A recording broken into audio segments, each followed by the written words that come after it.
Hi, I'm Liz Holpin from Pinhole Quilting. I'm going to take you through how to set up your bobbin winder so that you have perfect bobbins every time for your Handi Quilter machine. We've got a bobbin winder, one I've done earlier, ready over here, but I'm going to take you through how it'll arrive, what you need to set up and how to adjust it so that we don't get any coning and that you've got tension that's neither too tight nor too loose. In this pink bag, you'll find the bobbin winder, specially made for Handi Quilter. It's a really nice, neat little unit. Comes with instructions, so if there's anything I haven't covered and you want to check up on it, it'll be in here. In the bag, you will find a post. This is going to take our cones. So the cones that we can put on here, these would be typically threads that need to be taken up, i.e. they're cross-wound. Any of our big cones like the glide, that will be the case. You'll find a nut and a washer on the post. Undo the nut, remove the washer so that the washer goes closest to the machine. Do that. And you'll need an adjustable wrench or a spanner and just tighten that up. This kind of cone will now fit perfectly. This is a glide 40 weight 5,000 meters. This is a glide 60 weight 5,000 meters. Other things that you'll find in the bag: a very small Allen key, a power cable for the UK. If you're in Europe, we also supply European plugs, so that's not a problem. We'll just know that when you order, or at least let us know if it's not obvious. Maybe you're taking it over to France and you need to have a French plug. That's fine, we've got them. So here's our plug. It goes into this unit here. Just push that in, and this end goes in here. It's in the side of the unit. The other thing we need to do is to take the nut off this, which is going to take the thread. It's the thread take up, and take the nut off, remove the washer, put the nut back on if you can. It's only because my thumbs, I've got really bad, unfortunately, bad thumbs. They don't bend. Okay, washer back on, nut at the top. Just careful to make sure that that goes in. You don't want it cross-threaded because it's going into the metal unit. And turn it as many times as you can to get it so that it's nearly all the way in, and then you can adjust it so that the nut holds it firmly in place. So I can't quite do that final one, so I'll just put it to there. Use my adjustable wrench or spanner. Can never remember which is the English. I lived abroad for a while. I think wrench is American and spanner is British. But it's one of these, whichever language you use. So now we've got our thread take up. It's directly above the post. We also need to put into place, now that's firm, this little piggy tail, which is going to guide the thread to between the tension discs. Now you'll note that if you've got any machine except for the Infinity, that this looks very much like the tension on your machine. So you know how that works. So this is going to adjust the tension. I don't often have to change it because most of the time I'm using 40 or 60 weight thread, so it's usually pretty consistent. So once you've got it adjusted and it's winding the bobbin correctly, it should be fine. Have it so that it's just on this side, and we're going to use that Allen key just to tighten that in place. Now we will plug our bobbin winder in. When you get your bobbin winder, you'll find that there is already a bobbin in place. So this is one of the bobbins that you'll receive with your machine. So you need to take that off. And you'll note there is some tension on that. Now this, in theory, should be set so that it stops exactly where you need it to be. Approximately 80% of the maximum for this bobbin. So this is an empty bobbin, aluminium bobbin with a little slot in it. It's M size, fits in your M size bobbin holder, and it takes a lot of thread, which is fantastic, which is why I like big bobbins, I cannot lie. And going back to a normal domestic one after this, it's just amazing. You can't quite believe how small they are. But what I want to show you here is this is actually overwound and it's come on the bobbin holder. I don't know why it's overwound, but we're going to adjust it. The reason being that because this is a soft metal, this aluminium can splay. And if it does that, then it's not going to fit into the bobbin case correctly. It's going to be standing proud and it's going to catch and you're going to get all kinds of trouble. So when we wind a bobbin like this, we only want it to go to 80%. The other thing that we want to be careful of is that it's not spongy. So this one is okay, but this one here, I've put a little bit of masking tape on to show me I can get my fingernail right in there, absolutely not a problem, and that is not good.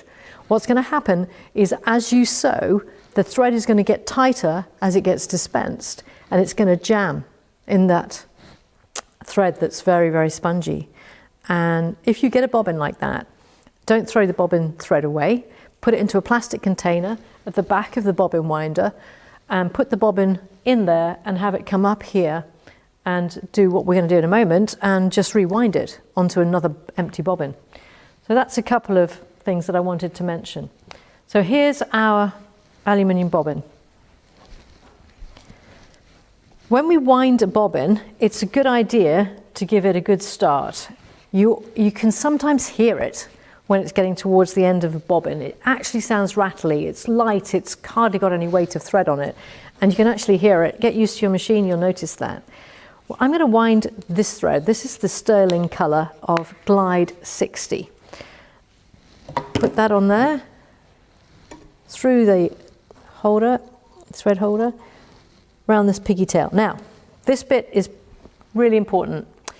In the manual, it says to come round the far side of the tension discs, but we have found over a period of time that the most consistent way to do this is actually to go straight down under and back over the top. In this way, there is a very small chance that that thread can slip out of the tension discs. If it's a very wiry thread with a memory, as some thread is, it can actually come out of that tension disc when you're winding it and you'll get very spongy thread. This way, I've never had a problem, and I have people who only ever wind their bobbin this way. Okay, so definitely worth starting off in that consistent way, because as I've described in other videos on setting up the tension for your machine, if you set your bobbin tension correctly, we've only got to think about the top tension. So it's really important that we wind the bobbin correctly as well. So what I'm going to do from the inside of the bobbin to the out, I'm just going to pop that thread through the little slot and hold on to it. And then I'm going to take that thread and wind it underneath and around the bobbin. And I'm going to put it on the split bolt. A little comment about the split bolt. So this here where I've put the bobbin on, it's the spindle for holding the bobbin, but it's called a split bolt because literally here's a bolt that splits. It's made of hardened steel, but what can happen over time is it can loosen. And if you find that that bobbin is not grabbing and it's not winding the bobbin correctly, it could be that split bolt has just got pushed in a bit. All you need to do, get a fairly big, like 5/6 type flat screwdriver. It's a size 5 or 6, I should say, and just put it in to the split bolt and just turn it slightly so that it widens it. Not too much because you'll never get it off again, but that way we can get that split bolt holding the bobbin correctly. Over here, we've got a magic eye, and the magic eye has a white line that indicates where it's going to stop, and we have a furled nut here that we can tighten or loosen so that we can move where that magic eye cuts the bobbin winder power off, and then our bobbin will be wound correctly. So by adjusting this, we can move that to the position that we want. We normally start between 2 and 3 on a dial that goes up to 10. I never go to warp factor 10. There is no point in going up to warp factor 10. Go to 5 or 6. You do not have to go any faster than that. You'll find that the autofill light will be green until the bobbin is completely filled. When we press start, the bobbin will start to be wound and it'll shut itself off when it hits that white line. One note of caution: if you're winding this in a very brightly lit area, like a conservatory, you may find that this magic eye does not work, so you need to take it inside to a slightly darker room.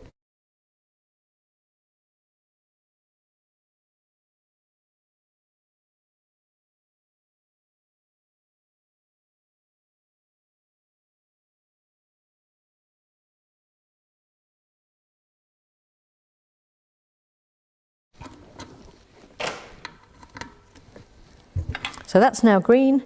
This is all ready to go. And if I press start, just keep the slack so that we've got a decent amount of tension to begin. Start between 2 and 3. As soon as it starts going, I'm just going to trim that thread off which I poked through.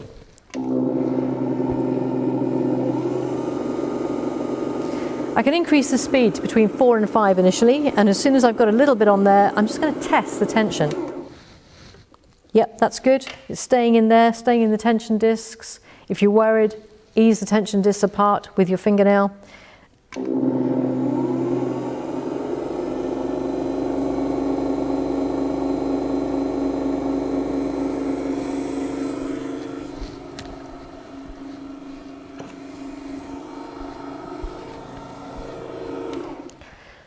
What I want to do now is just check that it's not coning. What I mean by coning is that it's not favouring one side or another. At the back of the machine, I'll just show you on this one. At the back of the machine, we've got this, and it moves this unit in or out. So when you're looking at it from above, just see whether the line from here to here, going to the middle of the bobbin, is roughly in line with the edge of the bobbin winder. This is looking really good.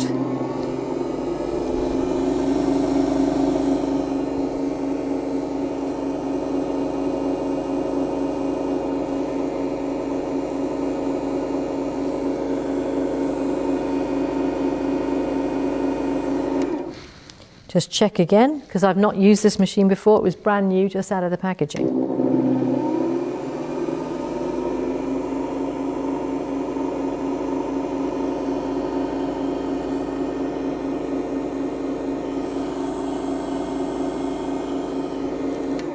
I'm getting close now to where I want the magic eye to turn off, so I'm just going to loosen off this and move the white line in until I see the green light go off, or very close to going off. It's off there.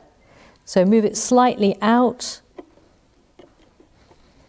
and then just tighten that up.